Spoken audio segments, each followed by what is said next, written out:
Viva! Sejam todos bem-vindos e bem-vindas a mais um Canto do Porto, podcast do 00 sobre o universo azul e branco. O meu nome é Pedro Fragoso e estou, como habitualmente, à conversa com o Paulo Silva. Olá, Silva. Olá, viva Pedro, tudo bem? Tudo. Como é que foi essa semana? Foi curta? Curta como as vantagens que o Porto adquiriu esta semana para ganhar os dois jogos, Porto e Porto B. E até o Porto feminino, acho que foi 1-0 para a Albergaria. Pois, eu acho que se fizermos isto pelo cômputo geral não correu nada mal. São 22 golos marcados, não é? Ou coisa que o valham, porque acho que o Porto B, a equipa feminina ganhou 20-0 a alguém. Sim, é verdade. Você assim. está-se a Associação de Futebol do Porto. 20-0. Ah, não conta? Não. Também só conta quando a gente marca poucos golos. Não, está bem. Não, tranquilo. 20-0, está ótimo, 20-0 assim. nem no Hockey Patins já. 20-0.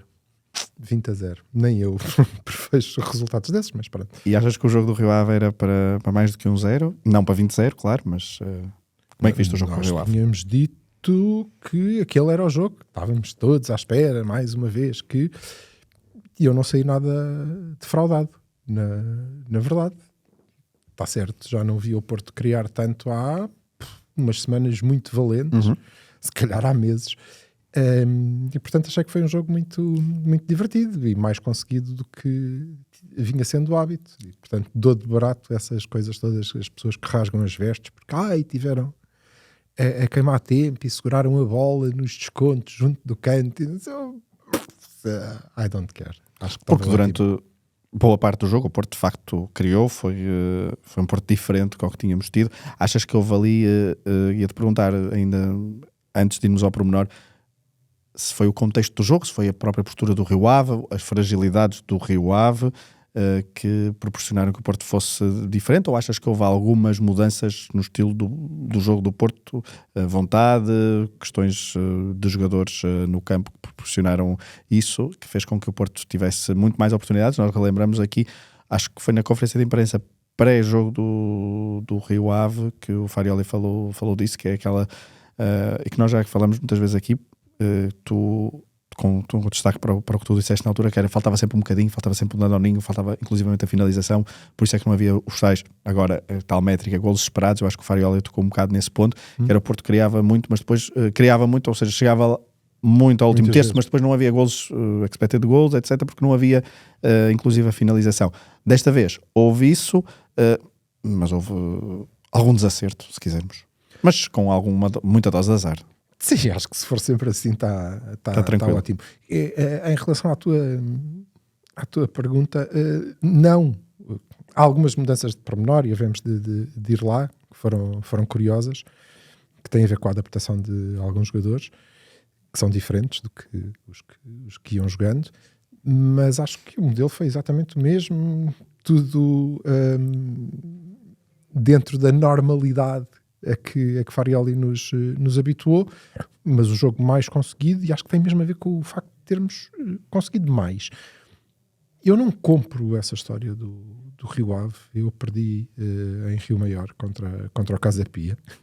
Ok, e o Rio Ave tinha feito um excelente jogo contra o Moreirense, que tinha perdido, e tem uma primeira parte simpática, mas eu acho que nós estivemos muito fortes. Não fizemos novamente uma exibição espetacular, mas eu volto a dizer que não me lembro que a tínhamos feito e haverá tempo para isso. Mas foi bastante melhor. Não detectei nenhuma mudança fundamental. Acho que o jogo foi mesmo mais conseguido e isso, na minha opinião, tem novamente... no caso do Rio Ave tem a ver com dois detalhes. Um é que fomos mais imprevisíveis numa das alas, porque jogou o Oscar. E porque o Víctor Faraolo teve particularmente bem. É a tua figura da semana, depois já lá iremos com mais detalhe.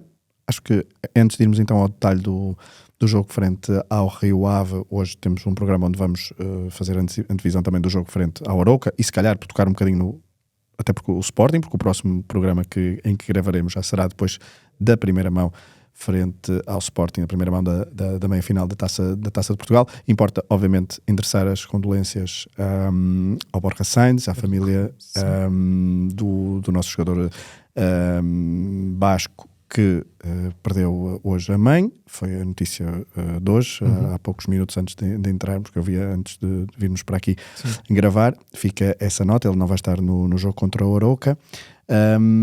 Por isso acho que também é importante fazermos já este statement em relação ao jogo com o Rio Ave. Estavas a falar de alguma adaptação dos jogadores? Podes concretizar? Posso. E na primeira parte notou-se particularmente isso, e nós temos falado da diferença da nossa pressão alta com e sem Samu, não é? Com Denis Gul ou com Samu, e curiosamente quem pressionou o guarda-redes durante todo o jogo com o Rio Ave, e não foi momentâneo, foi sempre, foi extremo. Neste caso o esquerdo, o Oscar, enquanto esteve em campo, e depois o PP quando passou para lá, e não, como acontece com Samu, o nosso ponta de lança, pelo simples facto de que ele pressiona pouco. Ele é forte fisicamente, mas não é aquela característica, não tem o mesmo tipo de intensidade, se quiseres, e essa troca eu notei e achei curiosa, achei muito, muito curiosa. Que por isso é que se calhar, a equipa... Desculpa, o Farioli, que há umas semanas disse que Denis Gul poderia jogar um bocadinho mais na esquerda, chegou até a fazer isso. E é um jogador que de facto não dá aquilo que Samu dava e que Samu nos últimos meses de jogo cresceu, que é a recepção, ou aquele chamado pivô. Eu acho que o Denis Gul de facto não é um jogador para isso, e é um jogador que até parece às vezes muito bem vindo da ala. Tem uma assistência para a 15ª bola oposta, ou lá a coisa que foi. Exatamente, e porque é um jogador diferente. Por isso, já pegando um bocado só por aí, e não percas o teu raciocínio, eu acho que Moffi mais cedo ou mais tarde vai ser o titular do ataque do Porto. Opa, eu vi hoje ou ontem, não sei, que o Samu regressou, não é? Já está cá. Sim, da operação, sim. Fisicamente, vi algumas fotografias, há uma foto do Farioli a cumprimentá-lo, e eu acho que claramente aquela foto devia ter uma legenda que era o Farioli a dizer: não, pá, tá bem, mas também não te dói assim tanto, se calhar ficas lá mais quieto e tal, mas de certeza, bora lá testar. Mesmo com uma muleta, tu és capaz, porque é mesmo muito, muito diferente. E atenção, olá Sandra, que isto não quer dizer que o Daddy Cool seja mau. Não, é diferente. Não é só ser diferente, é que o outro é mesmo muito bom. E portanto nós notamos eu já sei, nós notamos a diferença por isso, e quando ele joga consecutivamente, às vezes até o criticamos, porque pronto, aquilo já é o nível a que estamos habituados. Agora se calhar tem aí um bom termo de comparação. No entanto, concordo contigo, acho que o Denis Gul tem outras coisas que pode dar à equipa. Não acho nada que ele deva jogar numa ala. Acho que é um ótimo avançado para jogar em 4-4-2, por exemplo. Pois. Com outro, ele aproveita bem esses espaços. Não é exatamente Samu. Moffi, estavas-me a perguntar do Moffi. Sim, por isso é que eu acho que, até por causa deste plano, parece que está em pré-época, não é? Moffi parece que está em pré-época, faz o jogo com o Vizela, esta amigável que o Porto faz no dia a seguir, um amigável, sim, vamos dizer sui generis, porque não é um amigável de 90 minutos, acho que foram 2 partes de 30. Mas acho que há um plano para Moffi, porque eu acho que Moffi é mais perto de Samu do que Denis Gul, aparentemente, e acho que vejo mais Farioli, se Moffi corresponder a apostar no avançado que veio do Nice do que em Denis Gul. E tens um facto engraçado no jogo contra o Rio Ave, que foi, lá está, aqueles minutos finais em que nós ficámos com a bola no meio campo do adversário, junto à bandeira de canto do adversário, e quem me dera que tivéssemos feito isso contra o Sporting, não é? Exatamente.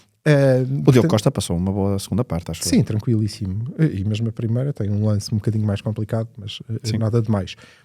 E quem vai lá para segurar a bola é Moffi mesmo. Portanto, ele tem, aparentemente, ou o Farioli acredita que ele tem essas características, e eu acho que no nosso modelo isso é mesmo importante. Concordo, acho que vai ser titular em alguma altura. Vamos ver quando, não sei quando. Pois, até porque agora o ciclo vai apertar nas próximas semanas, não haverá tempo para respirar como houve neste mês de de fevereiro. Por falar nisso, na conferência de imprensa que Farioli deu há instantes, ele disse que o treino de ontem, logo foi, não sei qual foi a métrica que ele utilizou, eu estava a vir para cá, não percebi exatamente, mas ele disse que a equipa a nível físico foi o segundo melhor treino do ano ou da época a nível físico. Isto é uma questão importante, porque é aquela, e eu vou entroncar isto numa outra pergunta e noutra questão que veio do jogo contra o Rio Ave, que é a questão física, porque agora estamos a entrar depois no último terço do campeonato, muitos jogos de alta intensidade, questão física ainda por cima, numa equipa que depende muito disso e que vive muito disso, acho que será importante estar no topo ou perto do topo das suas capacidades, porque, por exemplo, eu não acho que não haveria nenhum treinador e só olhando para os treinadores que passaram no Porto nos últimos 20, 30 anos, o Gabri Veiga estava a ser o melhor em campo, ou se não era o melhor em campo, depois podemos ser sempre do critério, mas estava a ser estava a fazer uma boa exibição, que já não fazia assim uma exibição há bastante tempo, estava bola poste, ajudou a criar o golo com classe, estava um grande passe para o Oscar, e de repente ao minuto 60 depois toca a sair, e com 0, não é?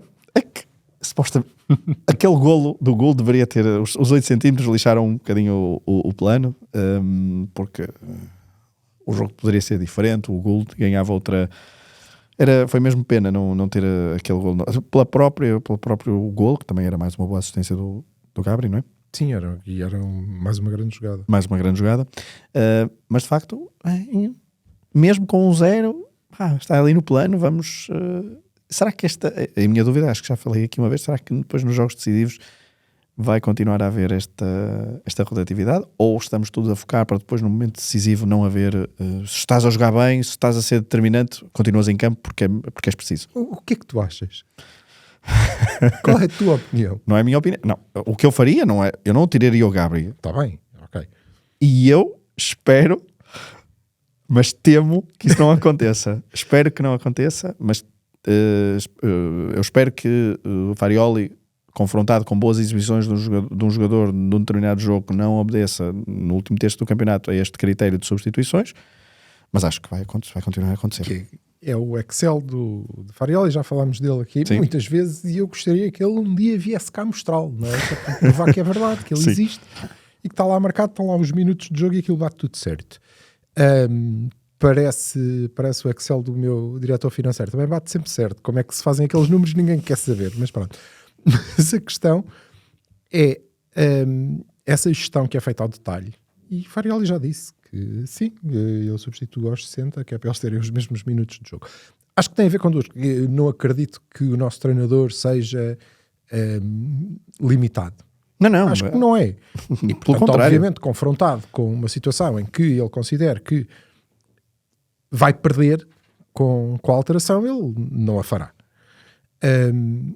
O que eu acho é que até agora ele não tem pensado isso. Tem dito, ok, eu vou tirar o Gabri aos 60, dentro da janela, da dezena de minutos 60, sim. Eu vou tirar o Gabri, vou meter o Mora e não vou perder com isso, está tudo bem, eu posso fazê-lo.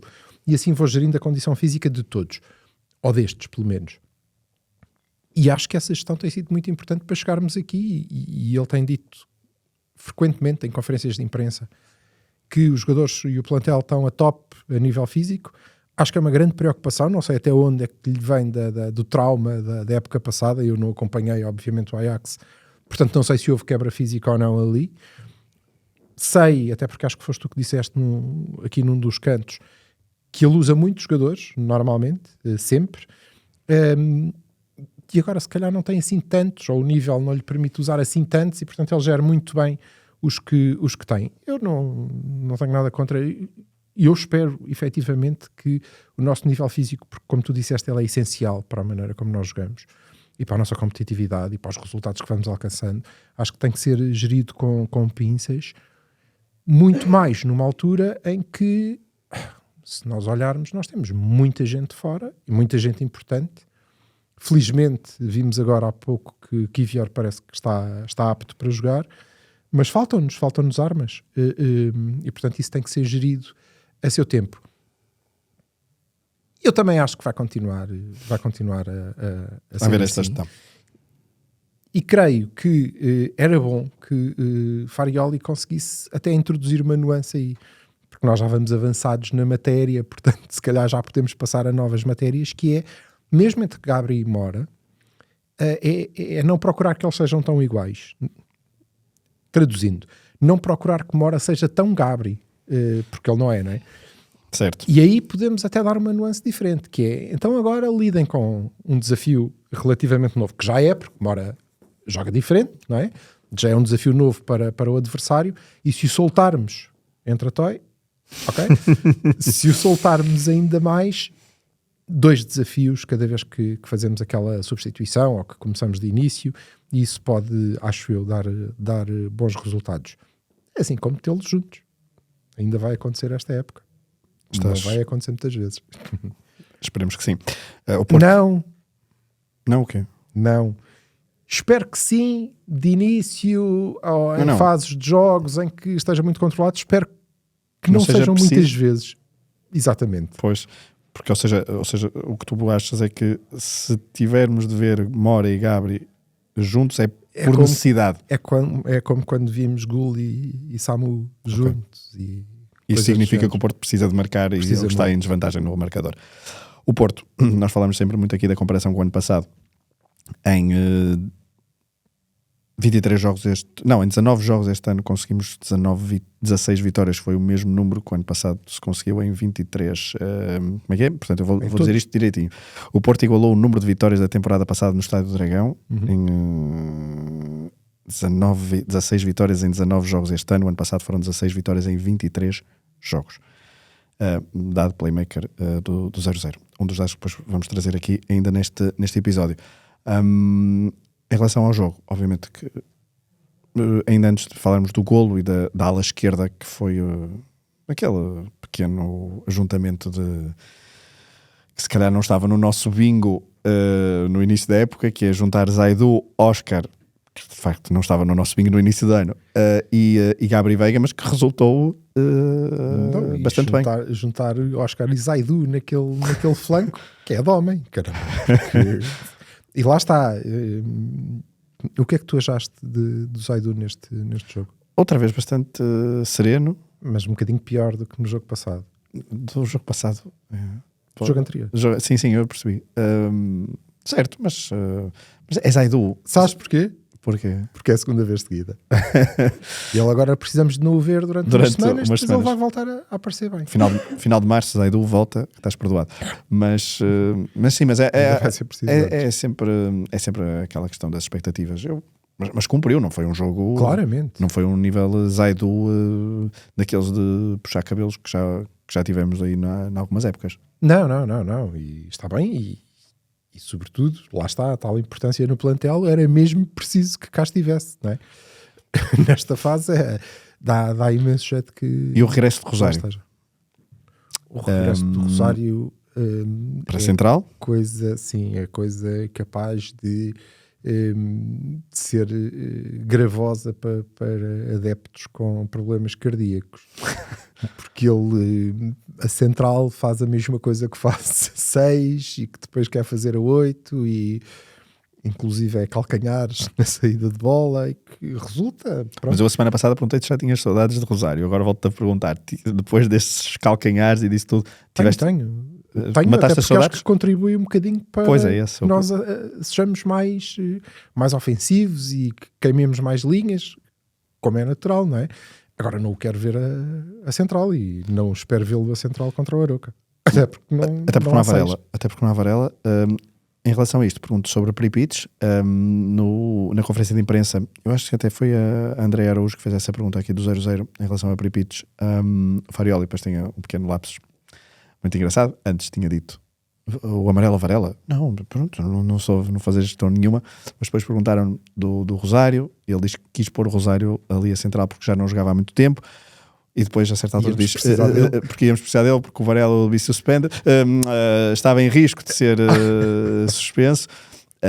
Obviamente que ninguém pode dizer que aquele amarelo de Varela foi um acaso. É mais uma falta de ética e um Nunca vista. comportamento antidesportivo que eu nunca vi, que acho que devia ser punido como exemplarmente. Acho que Frederico Varandas deve lançar um comunicado e dar uma conferência de imprensa, porque esse comportamento não é aceitável, obviamente, e o Porto deve ser punido, como foi quando Paulinho Santos lesionou João Pinto, quando Lisandro foi suspenso por supostamente simular um penalti, enfim, todas as coisas que só nos aconteceram a nós, portanto, por que não? Os sumaríssimos, a Benny McCarthy também. Sumaríssimos, a Benny McCarthy, a Hulk, só por nada, óbvio. Temos uma longuíssima lista que podemos aqui apresentar aos One Hit Wonders e ao Porto. Mas não achas que... Como é que vês esta situação de Peripitos? Olha, eu acho que o rapaz é jeitoso e ele teve minutos no início da época. Sim. Acho que cumpriu.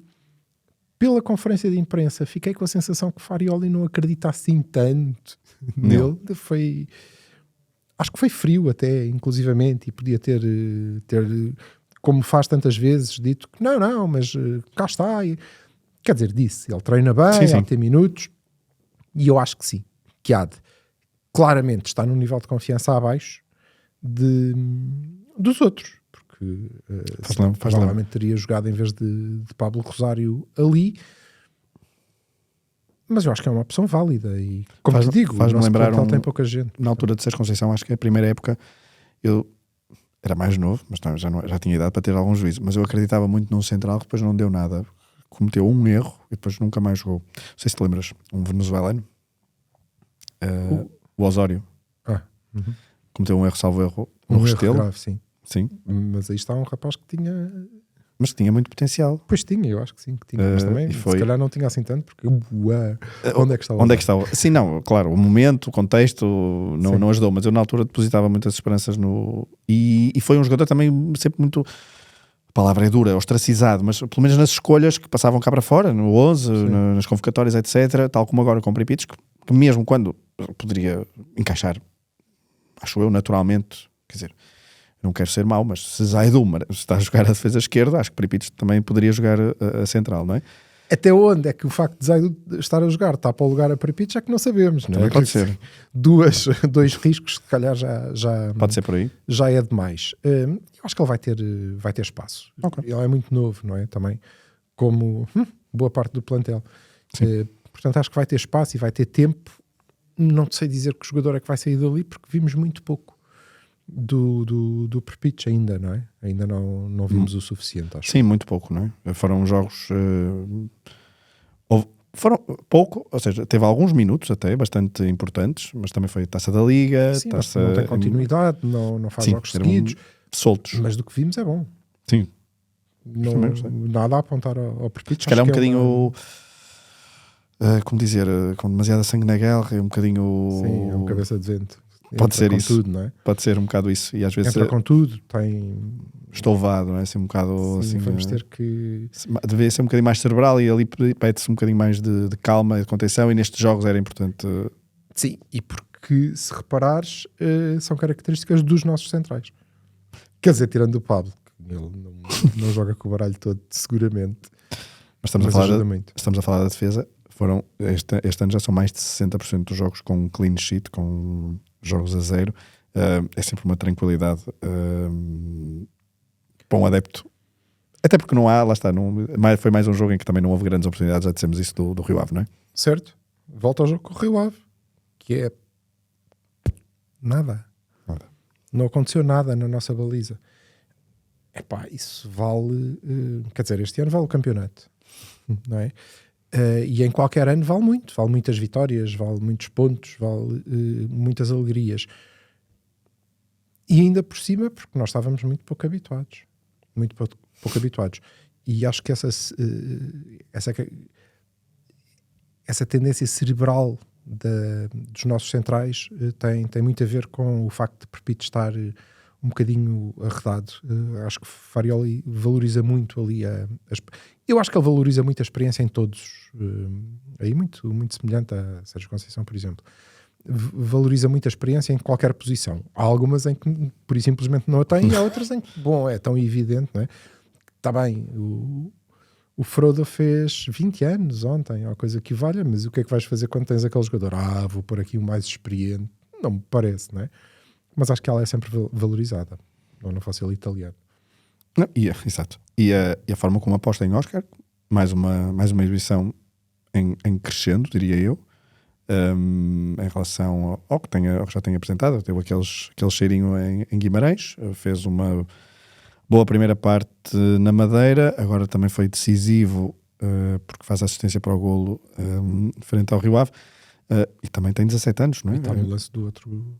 Está no lance do golo anulado, portanto é um mesmo com 17 anos, tem sido aposta às vezes por necessidade, mas também por falta de...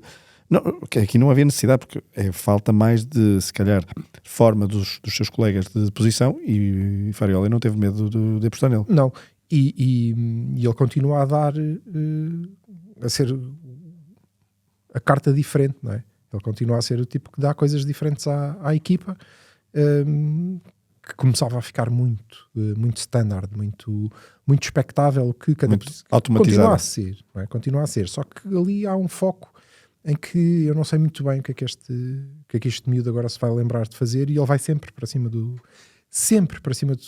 Enquanto Borja nunca vai, não é? Sempre para trás? Sempre. Daí que... Porque ele procura posicionamentos mais ao meio para finalizar, não para assistir. O Oscar é exatamente ao contrário. Ele vai sempre para cima do defesa. O William fazia isso muito, e agora faz menos. Por isso é que eu acho que está mais avançado na matéria. Pronto. E o Oscar ainda não. Mas talvez Farioli esteja a tentar preservar essa imprevisibilidade do polaco. Acho que era inteligente. Era isso e soltar o Mora. Não sei se já. O verbo soltar está sempre aqui presente. E portanto eu vou pedir para soltar o genérico e o separador, não o genérico, o separador da primeira rubrica deste podcast de Figura da Semana. Bora.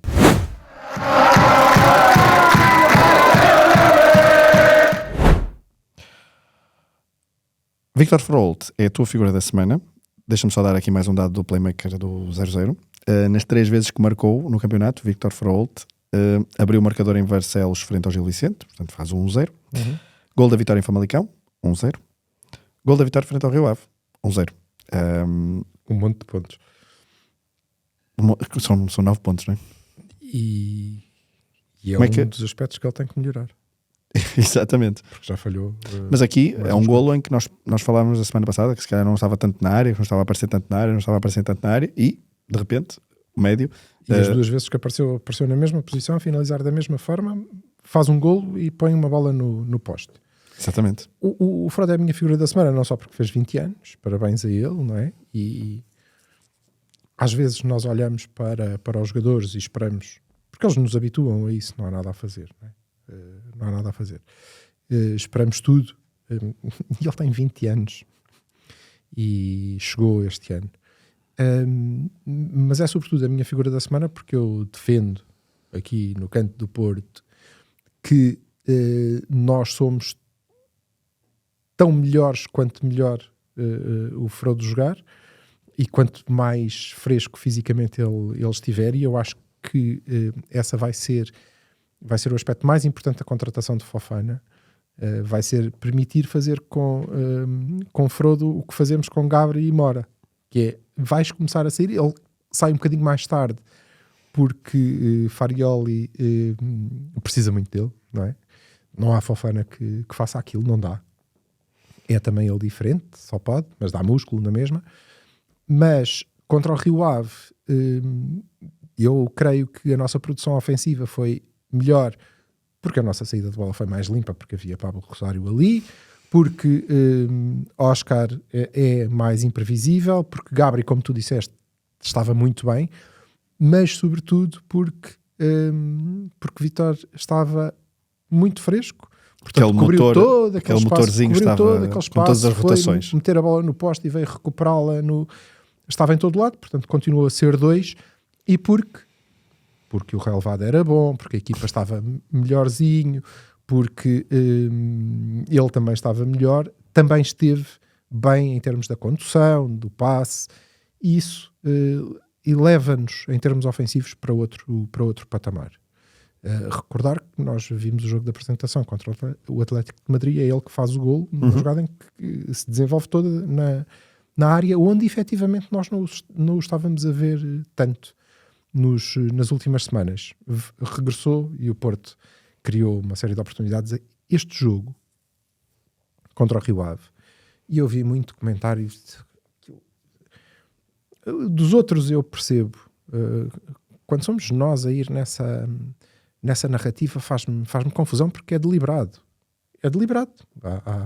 Nós estamos aqui na sede de um meio de comunicação social e eles também sabem que este poder existe e é verdadeiro, e portanto tem o poder de criar uma narrativa e um contexto em que as coisas são analisadas de forma diferente.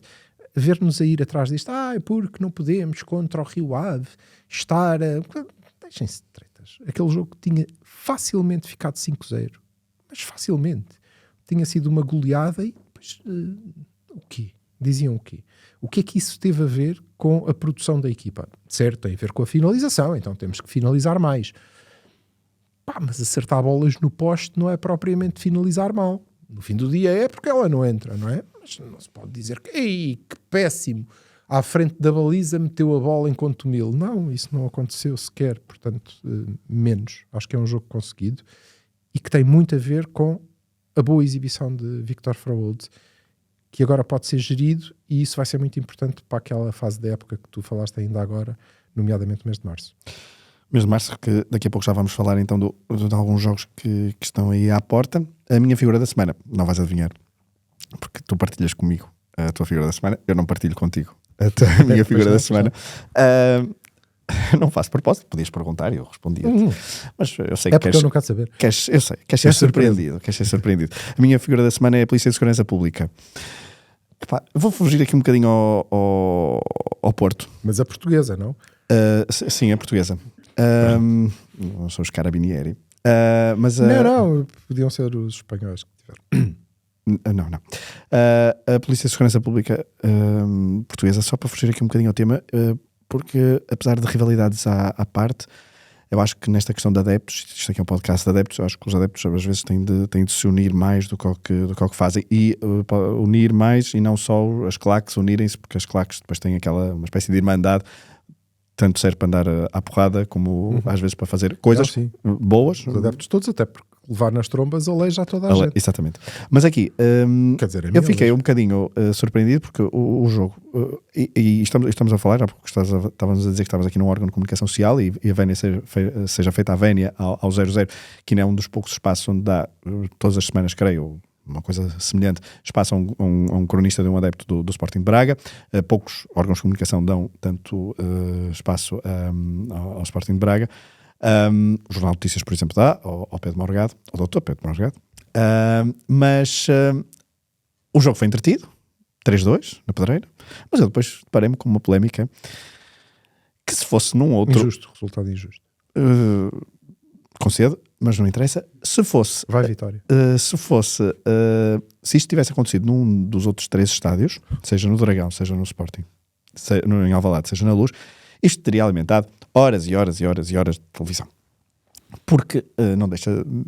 Eu sei que a PSP depois veio emendar a mão e veio dizer que havia medo da pirotecnia, de colocar em risco e deitar a tarja abaixo. Isto porquê? Porque impediram uma tarja completamente inócua de adeptos num ato, acho eu, de censura. Mas o que eu não percebi é censuraram o quê? Não, depois vieram dizer que aquilo não, o tamanho daquilo e o facto de haver fogo de artifício ou qualquer coisa que o valha, podia incendiar, podia colocar em risco a segurança das pessoas, mas não foi essa a primeira versão, segundo que eu percebi. E depois foi Qual era a primeira versão? A primeira versão foi que não queriam aquilo, que aquilo não era futebolisticamente aceito. Já não me lembro exatamente qual é a expressão, ou seja, não se enquadrava num jogo de futebol, num evento desportivo, já não me lembro exatamente qual é a designação, o que é absolutamente surreal. E acho que... De facto, mas aquilo... Mas a Polícia de Segurança Pública era inócuo, não era? tinha a sua mensagem, mas não era. Há coisas bem piores. Mas é que a Polícia de Segurança Pública em Portugal também já tem um certo histórico, na verdade é essa, não há muitos anos, 2 ou 3, isto depois é o Ricardo Ouros Pereira, naquele programa que não se chama Governo de Sombra, tem sempre aquela rábula, porque o atual líder, o atual secretário-geral do PS, quando houve um cartoon na RTP sobre polícias, o ministro da Administração Interna, na altura, ministro da Administração Interna, ligou para a RTP a fazer queixa, porque a polícia, o diretor da PSP fez queixa por causa de um cartoon. E isto é preocupante, porque se agora não podemos ir ao futebol, não podemos mandar mensagens, e os clubes não podem fazer as suas tarjas completamente, não vou dizer inofensivas, mas são inofensivas do ponto de vista da liberdade de expressão. A ideia de ser ofender alguém. Sim, mas outro lado, não é? Mas isto eu acho preocupante. E acho que, lá está, foi numa semana também bastante caótica a nível de casos em Portugal, mas a PSP, que se calhar num estádio não vê adeptos a imitar macacos, mas preocupa-se com, muito diligentemente, com tarjas. E isso fico preocupado. Eu acho que a PSP faz um excelente trabalho, obviamente, e traz suas falhas, e em algumas alturas são uns acabados idiotas, umas bestas. Mas como em todo lado. Diz que também faz parte do serviço. Não vamos discutir isso. Não estou a ver que também desata prender pessoas nos estádios pelos seus comportamentos, desde que não ponham em risco a segurança dos outros. Agora, aquela tarja não tem explicação. E eu acho que se calhar teve mesmo a ver com o contexto, com a semana que estávamos a viver, e alguém olhou para aquilo e disse: mas meu Deus, não pode. Um rei, se calhar, ou uma coisa assim. Não pode, que este é... Não sei, não consegui perceber, que não me fez sentido. Mas lá está. De acordo contigo. E se fosse noutro clube, noutro estádio, seria... se calhar não fariam. Ou então não fariam. Pois, também é isso. Portanto, fica aqui também esta misto de solidariedade. Isso já é um problema do país mesmo. É esse duplo julgamento, não é? É verdade. Para uns e para outros. Nós, em algumas alturas, sentimos-lo na pele, mas dentro deste meio de grandes, não é? Os outros desgraçados devem sentir bastante. É uma estupidez, estou de acordo contigo, tens razão. Obrigado. Não é muito vulgar, mas... Antes de irmos ao... Foste ao chat GPT, isto não foste tu, foste. Não consegue. O jogo Coroca não tem de antevisão, acho que é um... Não sei se queres depois falar algum bocadinho sobre isso, mas deixa-me só dar aqui ainda 2 notas, porque estamos também outra vez na Casa do 00, dois podcasts na última semana muito relacionados com o universo do Porto. O primeiro, sempre com os dois com o mesmo apresentador, não sei se conheces, Humberto Ferreira. Um senhor de fato. O senhor de fato. O senhor de fato, num deles, porque no outro não estava de fato. Neste primeiro... Todo catita. Pedaço no caminho. Eu até acho que até fico intimidado. Para a próxima acho que venho de fato aqui para o canto do Porto. Mas está tudo ok. 2 adeptos do Porto, Júlio Lourenço e a filha Joana Lourenço, obrigado, que foram ao podcast do Humberto do Hockey Patins, e acho que não pela tua cara não ouviste o episódio, mas convido-te a ver e a ouvir, porque são um pai e filha que têm ido a quase todos os jogos, ou quase todos os jogos do Futebol do Porto nos últimos anos, de Hockey Patins. Foram inclusivamente ao Pico, quando o Porto foi jogar contra o Candelária. Ela foi também a vários jogos do Porto na Liga dos Campeões no estrangeiro, e é uma mensagem de paixão que é ali transmitida pelo clube e por uma modalidade pequena, e depois também são pequenos pormenores que foram relatando da proximidade também com os jogadores que o Hockey Patins e as outras modalidades do pavilhão dão, e é bonito que assim seja. Também registrei com algum agrado as críticas que depois o Júlio disse em relação à forma como na altura era a questão das vendas dos bilhetes para as modalidades. Isso mudou, felizmente, a questão do provedor. Mas convido todos a verem, é um documento importante para quem é portista, e é um exemplo enorme de amor ao clube. O outro episódio vai mais relacionado com futebol, porque esteve aqui numa destas cadeiras o administrador Pereira da Costa, CFO do Futebol Clube Porto.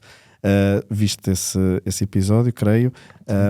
O que é que achaste da entrevista? Acho que os entrevistadores estiveram muito bem. Que achei que o CFO também teve muito bem, não trouxe propriamente nenhuma novidade de grande relevo, era mais ou menos o que nós íamos sabendo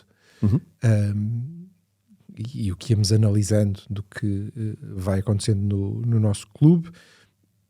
Fiquei tranquilo por ouvi-lo dizer, não vejo que uma pessoa com aquela carreira possa propriamente ir para um podcast e dizer coisas sem ter a certeza delas, de que nós logicamente precisamos de ir longe na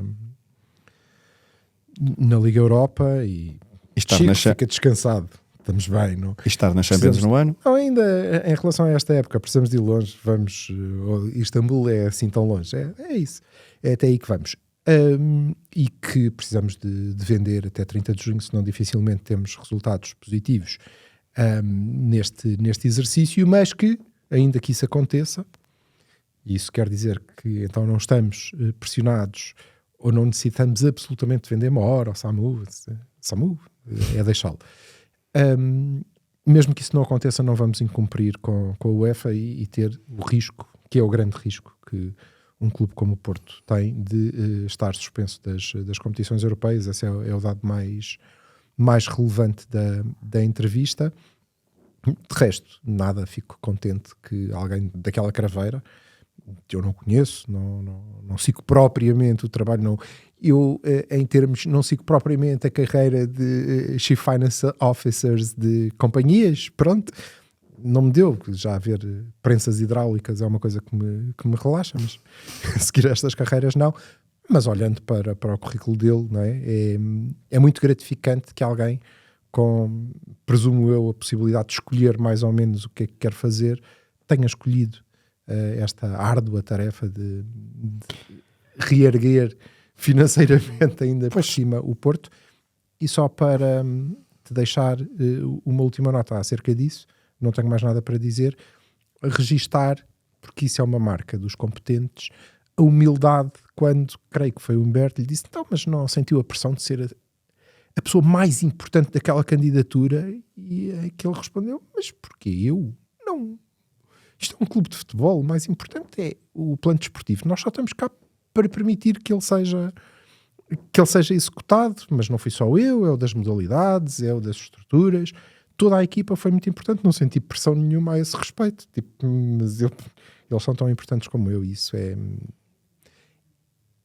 é muito agradável de registar, porque me dá confiança em relação ao futuro.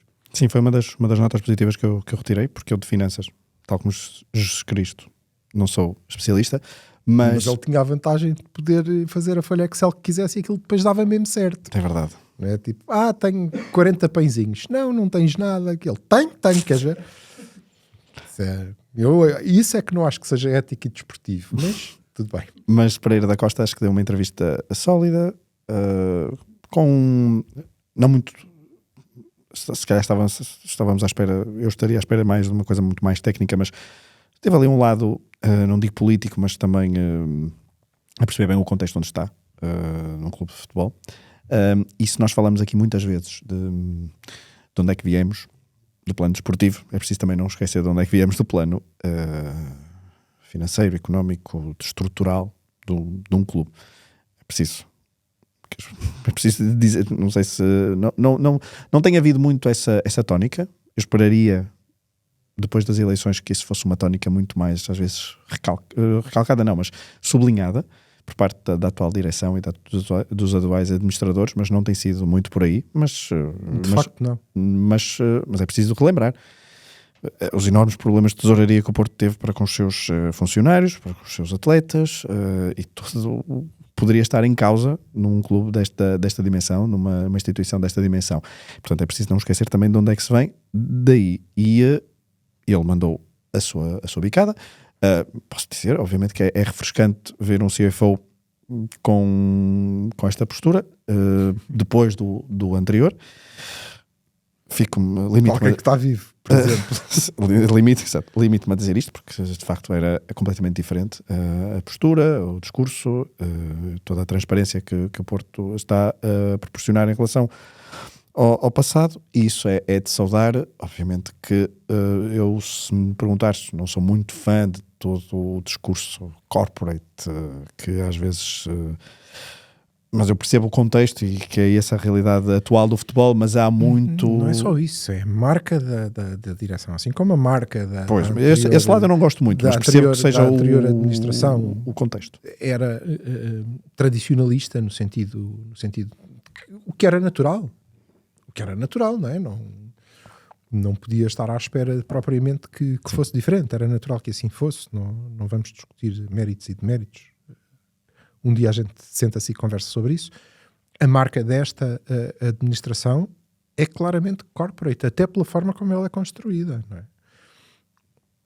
O nosso CFO, o máximo que deve ter estado perto de um clube de futebol é ter ido à bola. Sim, ele estava na nós. Pronto, A questão dos contratos televisivos, etc. E tem uma opinião curiosa sobre a centralização que se calhar deviam ouvir, porque ele vem dos tipos que compram. E isso faz diferença. Mas é corporate, é claramente corporate, e essa foi a aposta. A ligação ao futebol era André Vilas-Boas. Que já agora é logicamente a figura da direção. Não é o CF, porque é ele que o junta, é ele a cola que juntou a equipa, e portanto mérito a ele também por ter escolhido aparentemente bem. Agora bem. Ele também esteve muito perto, esteve diretamente relacionado com a Sport TV, esteve no projeto da Sport TV, portanto não é só ir à bola, tem, mas eu, sim, mas essa parte em relação sim, do outro lado, mas em relação a essa questão da centralização, sim, que é um tema que depois, esta semana também houve um podcast aqui da Casa do Ataque Rápido sobre esse tema. Um dia poderemos falar sobre isso, porque lá está, há pouco eu falava na questão da PSP, da solidariedade de adeptos. Acho que aqui também vamos ver a solidariedade de clubes perante um tema que é... Não precisas de gastar muitos neurónios, dos pouquíssimos que te restam. Claro. Bebe água, não é? Em vez de andares aí perdido a beber todos os dias. Pronto. Que é, não precisas de pensar muito. Os clubes, e não foram os grandes, impediram que houvesse distribuição de verbas de solidariedade da UEFA para a segunda liga, e foram clubes pequenos, não é? Daqueles que têm medo que os outros cresçam e depois eu vou cair de divisa. Pronto, com um bocadinho de sorte algum cai mesmo, ou alguns desses caem, e depois também eles não terão essa ajuda. Portanto, em termos de solidariedade, se estes são assim, pá, eu imagino os outros. Não, veremos, porque em Portugal também não se costuma pensar muito a longo prazo, e isto exige que se pense um bocadinho a longo prazo. Ai, é um não tema. me digas, agora estou chocado, não se pensa. Por isso, não estou muito otimista, mas gostei da entrevista. Mas insisto, tem aquele lado corporate. Depois também no dia que se conhece que vai haver novamente mais obras no Estado do Dragão, muitas delas acho que são necessárias. Eu vou ficar sem a minha goteira, provavelmente. Eu agora já tenho mixed feelings em relação a isso. Já não sei se quero que não me caia um pingo em cima do cucuruto sempre que chove, ou se já me afeiçoei àquilo e depois vou sentir falta, não é? Então, não sei. Não, mas sim, a cobertura precisa. Sim, e a questão dos bares, etc. Pronto, melhoraram um bocadinho, mas há mais espaço para lugares premium e não sei o quê. Depende, vamos lá ver o preço e a que custo é que isso é feito. É isso. A que custo? Isso, de facto, custo para o adepto. Para o adepto. Quem é que vamos ter que expulsar para ter gente a pagar mais dinheiro? Mas isso, temos tempo para lá chegar. Estamos a chegar ao final, antes de irmos à memória da semana. Para a semana, é isso, para a semana. Ainda há jogo com a Arouca, depois há jogo com o Sporting. Como é que vês esta meia-final primeira mão da meia-final da Taça, antes o jogo com a Arouca? Se tens alguma coisa Arouca, a acrescentar. Não vejo, porque quando olho para a meia-final da Taça, vejo ver o Zé de Ver e depois a estrada até a Arouca, vejo a Arouca pelo meio. E acho que isso é o mais importante. Nós não muito tempo, conseguimos perder 3 vezes com o Estoril de Vasco Seabra. Portanto, tenham isso em conta, não é? Não gosto particularmente do Vasco. Quer dizer, enquanto pessoa deve ser um porreiraço, não o conheço, claro.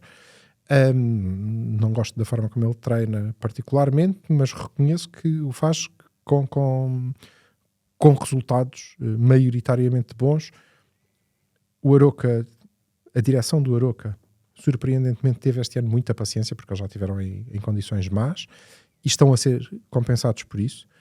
E há alguns aspectos da equipa que me parece que Farioli vai ter em conta, que são, o facto de, ao contrário do Rio Ave, por exemplo, eu conseguir ver o Aroca a defender em bloco baixo, e a criar dificuldades por essa via, e tem um amigo que lembra-se muitas vezes de marcar golos e corre que nem um desesperado, que é o Teresa, que acho mesmo que é uma ameaça. Portanto, se o puderem amarrar ao balneário ou assim, a uma capa de jornal ou qualquer coisa, era boa ideia, porque ele é moço para criar muitas dificuldades na exploração da profundidade, porque ele corre muito depressa.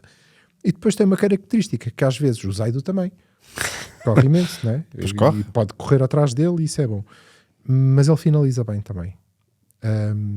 Portanto, acho que devemos ter algum cuidado. De resto, é mais um jogo, é a segunda oportunidade, e nós dissemos isso a semana passada, é a segunda oportunidade na mesma semana de, tendo em conta que as semanas começam ao domingo e não à segunda-feira, não é? As pessoas não sabem, burros. Mas, na mesma semana, a segunda oportunidade, porque vão estar ótimas condições climatéricas, o relevado está excelente, o jogo é uma hora estúpida, portanto se calhar não tem aquela moldura humana, mas a bancada vai estar lá e portanto estão reunidas novamente condições para nós sairmos de papo cheio. Oxalá agora se concretize. Se nós tivermos a mesma performance do que tivemos contra o Rio Ave, eu não tenho nada contra, e aí acho que vamos ganhar por 3, 4, 5. Mas cuidado com a Teresa. Fica esse alerta, porque depois na terça-feira há o jogo contra o Sporting, primeira mão. Que é o quê? Em casa? Não, fora. Fora. Em Alvalade. Sim, são duas deslocações a Lisboa. Que esperas tu? Não espero grande coisa. De quem? Do jogo. Não espero um jogo muito...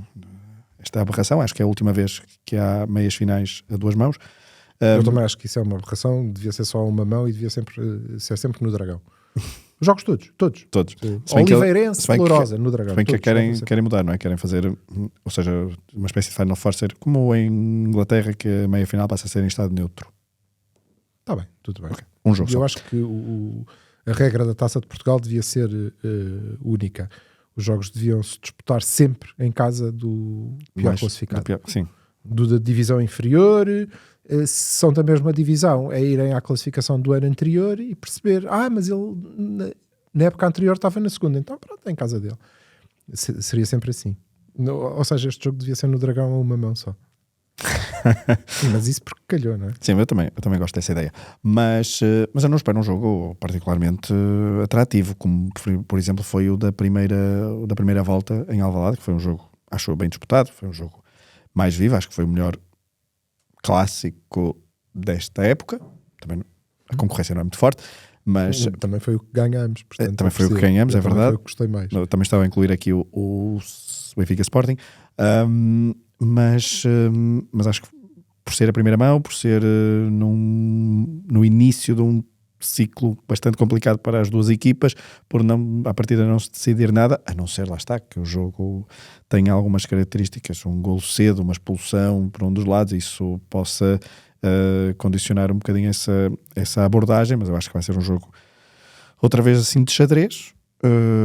Acho que os dois treinadores não vão fazer grandes rotações tendo em conta o calendário, vão apostar nos melhores jogadores, mas não espero assim um jogo, espero um jogo ainda bastante fechado, infelizmente, porque prefiro jogos mais agradáveis, quer dizer, prefiro jogos sempre que o Porto ganha, mas isso acho que já ficou claro que não existe. Por isso o facto de ser nesta altura poderá haver mais condicionamento, acho eu, para o lado do Porto,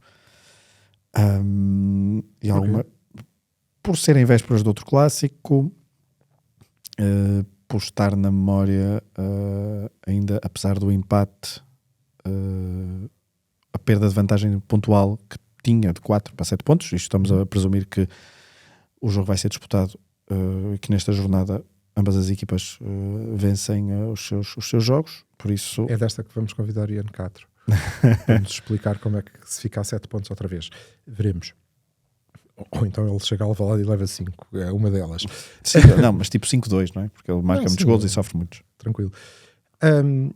Curiosamente, eu olho para o jogo no Campo Grande com mais do ponto de vista psicológico. Sim, aquilo é o Campo Grande. Alvalade não é ali. Não. Eu já vi em Alvalade. E não era perto. Se chama José Alvalade, que era um senhor, não é um sítio. O campo é no Campo Grande, por trás da churrasqueira do Campo Grande. Ou como se diz na Irmandade de Cavani, na churrasqueira. Então, localizações à parte, e eu acho que a vertente psicológica tem relevância. Acho que é mesmo o mais relevante disto. Ponto 1. Está em disputa um título. Qualquer das equipas, nomeadamente a que neste momento está em segundo lugar, pode olhar para ele como o título que posso ganhar esta época. Eventualmente. De facto, isso é verdade. E isso vai nos levar a esse jogo mais fechado que tu falavas, até porque depois vai haver um segundo jogo, nada se vai decidir ali. É certo. Mas, na fase que atravessamos, e até porque a seguir estamos outra vez em Lisboa para jogar mais um jogo, que pode mudar o campeonato, é muito relevante. Eu acho que o Sporting vai querer muito colocar-nos essa pressão de veem que nós somos melhores, nós vamos querer muito que isso não aconteça e não sei que reflexo é que pode ter a seguir. Sobretudo no que diz respeito aos adeptos. Porque como nós temos seguido muito claramente esta narrativa que nos querem impor de que vocês são os piores do mundo, aliás, nós vemos comentadores na televisão, não estamos a falar de redes sociais, que em direto, salvo erro, comentam os jogos do Porto. Isto é o pior que eu já vi deste Trapattoni. Que é malta que não sabe quantos pontos é que o Trapattoni fez para ser campeão. Seguramente, não é? Não fazem ideia nenhuma. Nunca viram aquilo e alguém lhes disse e eles repetem, não é? E isto devia ser... Se o standard assim for a pior equipa que lidera treinada por um italiano, se calhar só se for isso, não é? Acho pior do que... Não, desde Trapattoni que não havia um líder treinado por um italiano tão mau em Portugal. Pronto, eu compro. Acho que não vai nenhum. Não sei, mas não, a comparação é mesmo esta. Ai, que miséria, que coisa horrenda que isto é. E eu volto a dizer, de facto, horrendo. Cá temos um líder que, tirando o jogo desta semana, nos últimos 6 ganhou nos descontos. Sem saber ler nem escrever, não é? Que foi o que aconteceu ao... Não foi o que aconteceu ao Porto. Portanto, acho que essa vertente é importante. Acho que neste momento nós, portistas, temos que... isto é mesmo um apelo às armas, é um call to arms, não no sentido bélico, mas fechem-se um bocadinho, deixem-nos espumar, vamos perseguir o resultado e acho que isso é muito importante em Alvalade. Acho mesmo que é importante que nós possamos sair de Alvalade. O que eu quero é que a narrativa a seguir seja: sim, está bem, dou isto de barato, deixo que percam na luz, quer cá saber que tenham ganho aqui, está tudo bem. É isso que eu quero ouvir, porque acho que está na hora de nós também mostrarmos 2 ou 3 coisinhas a esta malta. Para finalizar este episódio, memória da semana.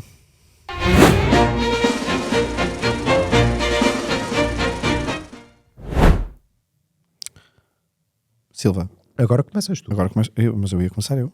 Ias? Ia. Tu já sabes qual é a minha memória. Não faço ideia. Fazes. Adivinhaste. Eu ainda pensei... não sei qual é o primeiro nome que te associas a Porto Arouca. O meu é Corona. Mas é em Arouca. Sem querer. Uma estreia. Um gol sem... Não, isso foi em Moreira de Cónicos. Sim, não. Que a bola saltou num tufo e ele... Não, mas eu acho que é a estreia de Corona, que é a Biza. O que eu associo a Arouca é Zé de Ver, malta. Eu também associo muita coisa. Inclusive a família. Excelente tasco. Inclusive a família, mas também come-se muito bem. Sim, em Arouca mesmo também. Em Arouca. Em Ver. Sim. É diferente. Mas Arouca, sim, é um belo sítio para ir à bola, inclusivamente. É um belo estádio para ir à bola. Demora um bocadinho a chegar lá. Não é a coisa mais... Se viermos aqui do Porto... Se tiverem a sorte que eu tenho e forem no carro do Fernando, demora menos, porque o carro vai sozinho. Ok. Felizmente, porque se fosse a contar Depois connosco... eu peço boleia. Mas o primeiro nome que me associei a Porto de Arouca foi lá está a estreia de Corona, mas obviamente hoje passam 5 anos da morte de Alfredo Quintana e por isso acho que fica a memória desta semana, fica o registro para esta efeméride. Um guarda-redes que chegou ao Porto 2009, 2010, agora não consigo precisar. Veio de Cuba, depois internacionalizou-se, naturalizou-se português, defendeu as cores da seleção, foi 7 vezes campeão pelo Porto, um dos melhores guarda-redes do mundo da sua geração. Morreu muito cedo, 32 anos, ele é do meu ano, de 88, e era na altura, foi aquela dupla que ele começou a fazer em Portugal, em Portugal e no Porto com o Hugo Laurentino. Para quem é fã de guarda-redes como eu, aquilo era um deleite. E depois passou esta sua qualidade também para a seleção e começou aí um percurso que a seleção portuguesa de handball ainda hoje continua sustentado. E ele tem a sua cota parte de influência na evolução que Portugal tem demonstrado no handball. Fica aqui com saudade, obviamente, o nome de Alfredo Quintana, que partiu demasiado cedo, morreu demasiado cedo, há 5 anos, depois de uma paragem cardiorrespiratória num treino de handball. A tua memória, Silva?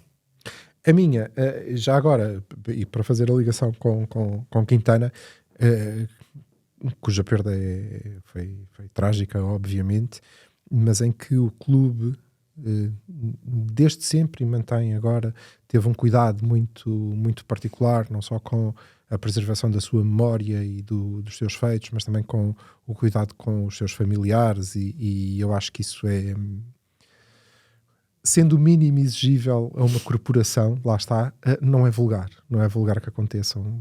As corporações e as pessoas tendem muito facilmente a esquecer e a passar à frente, e acho que o Porto tem tido esse cuidado, o que nos fica muito bem, e tem tido também o cuidado de preservar outras lendas, independentemente de atritos ou não que possam haver. E a minha memória da semana é o Pep, que não é uma memória, é a tua habitual memória, não é? É a minha habitual memória, portanto é da semana passada, a coisa que o valha, mas é o Pep, que é uma lenda, que é seguramente um dos melhores centrais que jogou no Porto, por um lado, e por outro lado, alguém que sente as nossas cores e as sentia dentro do campo, e me dava aquela que me dava a possibilidade de dizer aquela coisa boa de eu entro sempre confiante para todos os derbys, porque acho que nós entramos com mais adeptos que os adversários, e o Pepe era sempre um adepto dentro do campo, e portanto recordar aqui, porque eu acho que ele fez anos, ou faz anos, ou... Hoje? Não sei. Vou ver. Mas deve ter feito anos. Faz anos, seguramente. Portanto, mas acho Por acaso tenho ideia que é fevereiro, mas... eu acho que sim. Acho que é hoje recordar essa qualidade, o facto de ser uma lenda do clube, de o clube ter o cuidado de preservar a sua história, dando-lhe os parabéns, por exemplo. Hoje é dia 26? Hoje é dia 26. É hoje. É hoje. Porque isto não é por acaso. 43 anos. Pronto. 43 anos Kepler, é quase da idade Maceió. do Tiago. Sim. É quase a idade do Tiago Silva. Mas, sobretudo, desejar que, e acho que este afastamento era necessário que houvesse este espaço para o Pep e o clube estarem, não longe, porque não acredito, aliás ele deve, já o vimos no Dragão algumas vezes, não longe, mas afastados institucionalmente. Era necessário, mas acho que estamos a caminho de ter cumprido esse período de nojo, se quiserem, e de luto, eventualmente, e de voltarmos a trazer uma das nossas lendas para dentro da estrutura e do clube. Não sei exatamente em que funções, isso deixo para o Presidente pensar, mas acho que ele estará disponível seguramente, nós teremos a ganhar com isso, sobretudo porque é mais uma fonte para passar a mística, e isso é muito relevante. Portanto, Pepe é a minha memória. Muito bem, e com isto terminamos mais um episódio do Canto do Porto. Para a semana voltamos para fazer o rescaldo do Arouca e também... Para a semana é muito suculento. Para fazer então o rescaldo do Arouca e do Sporting e também para fazer já a divisão do Benfica. O mês de março vai ser um corridinho de bons jogos e nós estaremos aqui para os analisar e para os honestamente comentar. acho que o país futebolístico logo no início de março vai estar bastante deprimido e o futebol português nunca esteve tão mal e bateu no fundo e é isso que eu lhes desejo. Eu só posso sublinhar por baixo e recomendar o mesmo, esperar o mesmo. Fiquem com o 00, vejam os podcasts que nós recomendamos hoje e também este e todos os outros, porque são vários e de grande qualidade. Já sabem, se é canto do Porto, é provável que dê golo. Um abraço a todos.